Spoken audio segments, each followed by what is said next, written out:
നമുക്ക് ഉണ്ടാകുന്ന വിഷമങ്ങൾ എന്താണോ, നമ്മുടെ സങ്കടങ്ങൾ എന്താണോ, നമ്മുടെ ബുദ്ധിമുട്ടുകളുണ്ടോ, അത് ആ സവിധത്തിൽ പറഞ്ഞോളൂ, നടത്തിക്കോളൂ. ഫലം സുനിശ്ചിതം. നമസ്കാരം. കൈപ്പേശ്ശേരി ഗോവിന്ദമ്പുരി.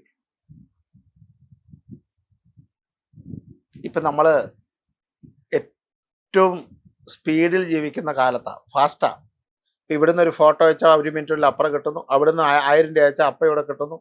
എല്ലാം 1 സെക്കൻഡുകളുടെ മിനിറ്റുകൾക്കുള്ളിൽ ഈ ലോകത്തെല്ലാം കൈക്കുമ്പിളിൽ കിട്ടുന്ന ഒരു കാലത്ത് ജീവിക്കുന്ന നമ്മൾക്ക്, കഴിഞ്ഞ ദിവസം ഒരാൾ എന്നോട് ചോദിച്ചാണ്, തിരുമനസേ, നമ്മുടെ പെട്ടെന്ന് കാര്യങ്ങൾ നടക്കാൻ, വളരെ സ്പീഡിൽ കാര്യങ്ങൾ നടക്കാൻ നമുക്ക് കഴിക്കാൻ പറ്റിയ വഴിപാടെന്താണ്? അതുപോലെ പെട്ടെന്ന് ഭാഗ്യം ഉണ്ടാവാൻ എന്താ ചെയ്യുക? അങ്ങനെ 2-3 ചോദ്യം അദ്ദേഹം ചോദിച്ചു. അപ്പം അദ്ദേഹം പറഞ്ഞു, എന്നോട് പറയണ്ട തിരുമേനി, അതൊരു വീഡിയോ ആക്കിക്കോളൂ എന്നാണ്. അപ്പം ഞാൻ എല്ലാവരും അറിയാം എന്ന് വിചാരിച്ചു. അഭിഷേകപ്രിയനാണ് മഹാദേവൻ. മഹാവിഷ്ണു അതുപോലെ തന്നെയാണ്. രണ്ടുപേരും അഭിഷേകപ്രിയരാണ്. മഹാദേവനെ എത്ര അഭിഷേകം ചെയ്താലും അദ്ദേഹത്തിന് മതിയാകില്ല. അതല്ലേ ധാരക്കിടാരൊക്കെ ഇങ്ങനെ തൂക്കിയിട്ടിട്ട് ഇങ്ങനെ വെള്ളം ഇറ്റിറ്റിറ്റ് വീണോണ്ടിരിക്കുക. കൃഷ്ണനും അതുപോലെയാ, മഹാവിഷ്ണു അതുപോലെയാ. അപ്പോ നിരന്തരമായി നമ്മൾക്കൊരു സംഭവം നമ്മളെ ശല്യമായി ഇരിക്കുന്നുണ്ട്. നിരന്തരമായിട്ട് നമുക്കൊരു പ്രശ്നം നമ്മളെ ഉപദ്രവിക്കുന്നുണ്ട്. ഒരു വ്യക്തിയാകാം, ഒരു സംഭവമാവാം, ഒരു പ്രസ്ഥാനമാവാം, അങ്ങനെ നമ്മളെ ചെയ്യുന്നുണ്ടായിരിക്കും. ഒരു കാരണവുമില്ലാതെ നമ്മൾ തർക്കങ്ങളിൽ ഏർപ്പെടുക, കേസുകളിലേക്ക്, കോടതി വ്യവഹാരങ്ങളിലേക്ക് വരുന്നുണ്ടായിരിക്കും.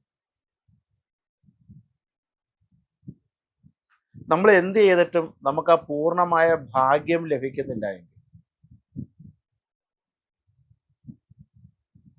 നമ്മൾ ചെയ്യുന്ന കാര്യങ്ങൾ പൂർണ്ണമായ സക്സസിലേക്ക് എത്തുന്നില്ല എങ്കിൽ,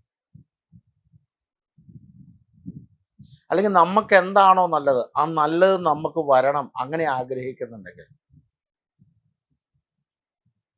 നമ്മൾ ചെയ്യേണ്ടതാണ്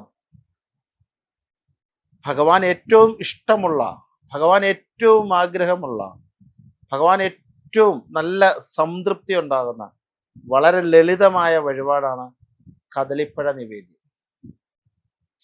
കദളിപ്പഴം നിവേദിക്കുന്ന ഭക്തരെയും കല്ലുള്ള ഉണക്കലരി നിധിക്കുന്ന നിവേദ്യമുള്ള തിരുമേനിയെ ഭഗവാൻ മറക്കില്ല എന്ന് പറഞ്ഞു. ഭഗവാന്റെ അണപ്പല്ലി കല്ല് കടിച്ചാൽ ഭഗവാന് വേദന എടുക്കും.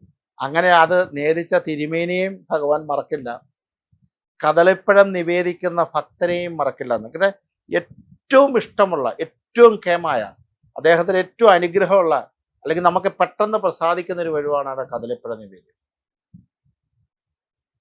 ഒരു കദളിപ്പഴം ഭഗവാന് നിവേദിച്ചു വാങ്ങും. മഹാദേവ സവിധത്തിലാണെങ്കിൽ ജലധാരകൾ കൊണ്ട് സമ്പന്നമായി നിൽക്കുന്ന മഹാദേവൻ, ആ മഹാദേവന്റെ സവിധത്തില് ശംഖഭിഷേകവും കദളിപ്പഴ നിവേദ്യവും. ഞാൻ ഈ മുൻ പറഞ്ഞ വിഷയങ്ങൾക്ക്,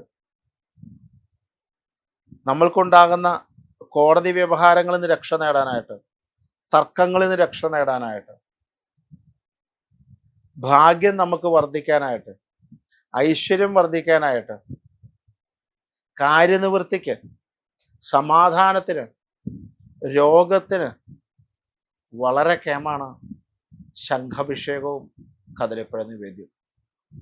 ഒരിക്കലും നിങ്ങളത് രസീതാക്കിയിട്ട് പോകരുത്.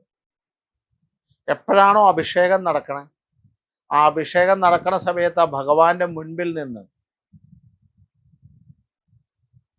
ലോകത്തൊരിക്കലും എല്ലാ നന്മയും നമുക്ക്, എല്ലാ ഐശ്വര്യവും നൽകുന്ന നമഃശിവായ മന്ത്രം കൊണ്ട്, നമഃശിവായ നാമം കൊണ്ട് ജപിച്ചുകൊണ്ട് നമ്മുടെ ശംഖഭിഷേകം നമ്മൾ തൊഴണം. നമ്മൾ ഏൽപ്പിക്കുന്ന ശംഖഭിഷേകം, ക്ഷീര കൊണ്ട്, പാല് കൊണ്ട് ശംഖഭിഷേകം നടത്താം, ജലം കൊണ്ട് ശംഖഭിഷേകം നടത്താം, പനിനീര് കൊണ്ട് ശംഖഭിഷേകം നടത്താം. അങ്ങനെ അഷ്ടഗന്ധം കൊണ്ട്, എന്തുവാട്ടെ, കരിക്കിൻ്റെ വെള്ളം കൊണ്ട് അങ്ങനെ ശംഖഭിഷേകം ഭഗവാന് നടത്തുക. ആ ഒരു കദളിപ്പഴവും നിവേദിക്കുക.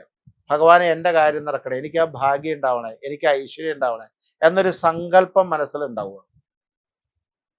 അല്ല, എന്താണോ നിങ്ങളുടെ മനസ്സിനെ വിഷമിക്കുന്നത്, നിങ്ങളുടെ മനസ്സിനെ സങ്കടപ്പെടുത്തുന്നത് എന്താണോ, നമ്മുടെ മനസ്സിലുണ്ടാകുന്ന സങ്കടങ്ങൾക്ക് പെട്ടെന്ന് പരിഹാരം കിട്ടുന്ന ഭഗവാൻ എന്ന് വെച്ചാൽ മഹാദേവൻ തന്നെയാണ്. നമ്മുടെ മനസ്സിനെ അലട്ടിക്കൊണ്ടിരിക്കുന്ന ഏതൊരു വിഷയത്തിലും നെയ്യ് എപ്രകാരം സൂര്യപ്രകാശത്തിൽ ഉരുകുന്നോ, ഒരു ചൂടത്തുരുകുന്നോ, അപ്രകാരം നമ്മുടെ മനസ്സിലെ വിഷമങ്ങളെ അലിയിക്കാൻ പറ്റുന്ന ആരാന്ന് വെച്ചാൽ അത് മഹാദേവൻ തന്നെയാണ്. മഹാദേവ സങ്കല്പത്തിലൂടെ അലിയാത്തതായി നിൽക്കുന്ന ഒരു മനുഷ്യ വിഷയങ്ങളുമില്ല എന്നാ പറയുന്നത്. അത്രയ്ക്ക് ശക്തമാണ് മഹാദേവൻ, അത്രയ്ക്ക് കേമാണ്. അദ്ദേഹത്തിൻ്റെ അനുഗ്രഹങ്ങൾ കൊണ്ട് നമ്മൾ പ്രാർത്ഥനാ സങ്കല്പത്തിൽ നോക്കുമ്പോൾ അദ്ദേഹത്തിൻ്റെ അനുഗ്രഹം കൊണ്ട് നമുക്ക് കിട്ടാത്തതൊന്നുമില്ല, നമ്മളിന്ന് ദോഷങ്ങൾ പോകാത്തതൊന്നുമില്ല. അതിപ്പം ആയുസ്സാണെങ്കിലും ആരോഗ്യമാണെങ്കിലും വിദ്യയാണെങ്കിലും ദാമ്പത്യമാണെങ്കിലും ശത്രുബാധയാണെങ്കിലും ദുരിതങ്ങളാണെങ്കിലും ദുഃഖങ്ങളാണെങ്കിലും എന്തു തന്നെയായാലും മഹാദേവ സവിധത്തിൽ തീരാത്ത ഒരു കാര്യങ്ങളുമില്ല, മഹാദേവ പ്രാർത്ഥനയിൽ തീരാത്ത ഒരു കാര്യങ്ങളുമില്ല. അത് അത് അച്ചിട്ടാണ്, കേമാണ്. അനുഭവങ്ങളുടെ കോടിക്കണക്കിന് ആൾക്കാരുണ്ട്. അതാണ് മഹാദേവന് തന്നെ ഇന്ത്യയിൽ ഒട്ടാകെ നോക്കിയാൽ തന്നെ മഹാദേവ പ്രസിദ്ധമായി നിൽക്കുന്ന ക്ഷേത്രങ്ങളെ നോക്കൂ, അത് മനസ്സിലാക്കാൻ നമുക്ക്. അപ്പൊ ഇത്യാദി കാര്യങ്ങൾക്ക് ഈ ശംഖാഭിഷേകവും കദളിപ്പഴ നിവേദ്യവും അതിഗംഭീരമാണ്. അതുപോലെ തന്നെയാണ് മഹാവിഷ്ണു സവിധത്തിലേക്ക് നമ്മൾ വരുമ്പോൾ അവിടെ നടത്തുന്ന ശംഖാഭിഷേകവും കദളിപ്പഴം ഭാഗ്യം ഉണ്ടാവാൻ കേമാണ്, ഐശ്വര്യം ഉണ്ടാവാൻ കേമാണ്, ജോലി കിട്ടാൻ കേമാണ്, ജയിക്കാൻ പഠിക്കാൻ ഇന്റർവ്യൂ പാസ്സാവാൻ കേമാണ് എന്ന് വേണ്ട എല്ലാ നമ്മുടെ മൂല്യങ്ങൾ വർദ്ധിപ്പിച്ചെടുക്കുന്നതിന് എന്തൊക്കെ തന്നെയാണോ അത് ശംഖാഭിഷേകവും കദളിപ്പഴ നിവേദ്യവും വൈഷ്ണവമൂർത്തികൾക്കെല്ലാം, അത് വിഷ്ണുവായാലും കൃഷ്ണനായാലും ശ്രീരാമനായാലും നരസിംഹമായാലും വാമനായാലും എല്ലാ വൈഷ്ണവമൂർത്തികളൊക്കെ വളരെ ഗംഭീരാണ്. ഗുരുവായൂരൊക്കെ ശംഖാഭിഷേകം അതിക്കേമാണ്, അച്ചിട്ടാണ് അവിടുത്തെ കാര്യങ്ങൾ. അപ്പം ശ്രേയസ്സിന് വേണ്ടി, സമ്പൽ സമൃദ്ധിക്ക് വേണ്ടി, ഐശ്വര്യത്തിന് വേണ്ടി ഒക്കെ വൈഷ്ണവ സവിധത്തിൽ ഇത് ചെയ്യുക. അവിടെയും ഇതുപോലെ തന്നെയാണ്, ഇതേ സങ്കല്പം തന്നെയാണ്. നമ്മൾ അഭിഷേകത്തിന് ഏർപ്പെടുത്തി രസീത് എടുത്തിട്ട് നമ്മൾ പോകുന്നു, പൈസ അയച്ചു കൊടുക്കുന്നു, ചെയ്തോളൂ. അങ്ങനെയല്ല. ആ ഭഗവാൻ ആ ക്ഷീരം കൊണ്ട് അല്ലെങ്കിൽ ആ കരിക്ക് കൊണ്ട് ആ ജലം കൊണ്ട് അഭിഷേകം നടത്തുന്ന മുഹൂർത്തത്തിൽ, ആ അഭിഷേകം ചെയ്യുന്ന സമയത്ത് ആ ഭഗവാന്റെ മുൻപിൽ നിന്ന് നാരായണായ നമ നാരായണായ നമ നാരായണായ നമ നാരായണായ നമ എന്നുള്ള നാമജപത്തിലാണ് ആ ഭഗവാനെ ധ്യാനിച്ച് അദ്ദേഹത്തെ പ്രാർത്ഥിച്ച് അവിടെ നിൽക്കുമ്പോൾ കിട്ടുന്ന അനുഭൂതി തന്നെയാണ് നിങ്ങൾ ഉദ്ദേശിക്കുന്ന കാര്യവിജയം. ആ സവിധത്തിലും ഇതേ സങ്കല്പത്തിൽ തന്നെ പ്രാർത്ഥനാതിരുമായി നിൽക്കുക. അത് കഴിഞ്ഞൊരു കദളിപ്പഴം കൂടെ നേദിച്ചോളൂ, ഏതൊരാഗ്രഹവും നടക്കും. ഒരാഴ്ച എന്ന് തീരുമാനിക്കരുത്. ഒരു വ്യാഴാഴ്ച പോയി കഴിച്ചു, അയ്യോ തിരുവേനി എൻ്റെ ആഗ്രഹം നടന്നില്ല, അങ്ങനെയല്ല. നമ്മളൊരു സംഖ്യ, ഒരു ദിവസം ഇത്ര ആഴ്ച, 7 വ്യാഴാഴ്ച അല്ലെങ്കിൽ 7 ദിവസം ഇല്ലെ 12 ദിവസം അങ്ങനെ നിശ്ചയിച്ചോളൂ. അന്ന് ക്ഷേത്ര ദർശനം കൂടെ ആയിക്കോളൂ. മാറ്റം സുനിശ്ചിതാണ്, കേമാണ്, 100% ഉറപ്പാ. നിങ്ങൾ നോക്കിക്കോളൂ, അത്ര ഗംഭീരാണ്, അത്ര കേമാണ്. നമ്മുടെ ആ സങ്കല്പം ചെയ്യുന്ന വഴിപാടും ആ സമയത്തുള്ള നമ്മുടെ ദർശനവും നാമജപവും ഉണ്ടെങ്കിൽ വേറെ ഒന്നും വേണ്ട, കേമാവും, അസല. അപ്പൊ അതുകൊണ്ട് കാര്യപ്രാപ്തിക്ക്, ഐശ്വര്യത്തിന്, ഭാഗ്യത്തിന് ശംഖാഭിഷേകവും കദളിപ്പഴ നിവേദ്യവും വളരെ തുച്ഛമായ പൈസയേ ഉള്ളൂ, വളരെ ചെറിയ പൈസ. കേമാണ്, അതിക്കേമാണ്. നമുക്ക് ഉണ്ടാകുന്ന വിഷമങ്ങൾ എന്താണോ, നമ്മുടെ സങ്കടങ്ങൾ എന്താണോ, നമ്മുടെ ബുദ്ധിമുട്ടുകളാണോ, അത് ആ സവിധത്തിൽ പറഞ്ഞോളൂ, നടത്തിക്കോളൂ. ഫലം സുനിശ്ചിതം. നോക്കിക്കോളൂ, സംശയം വേണ്ട, ഉറപ്പായിട്ടും ചെയ്യാം കേട്ടോ. നമസ്കാരം.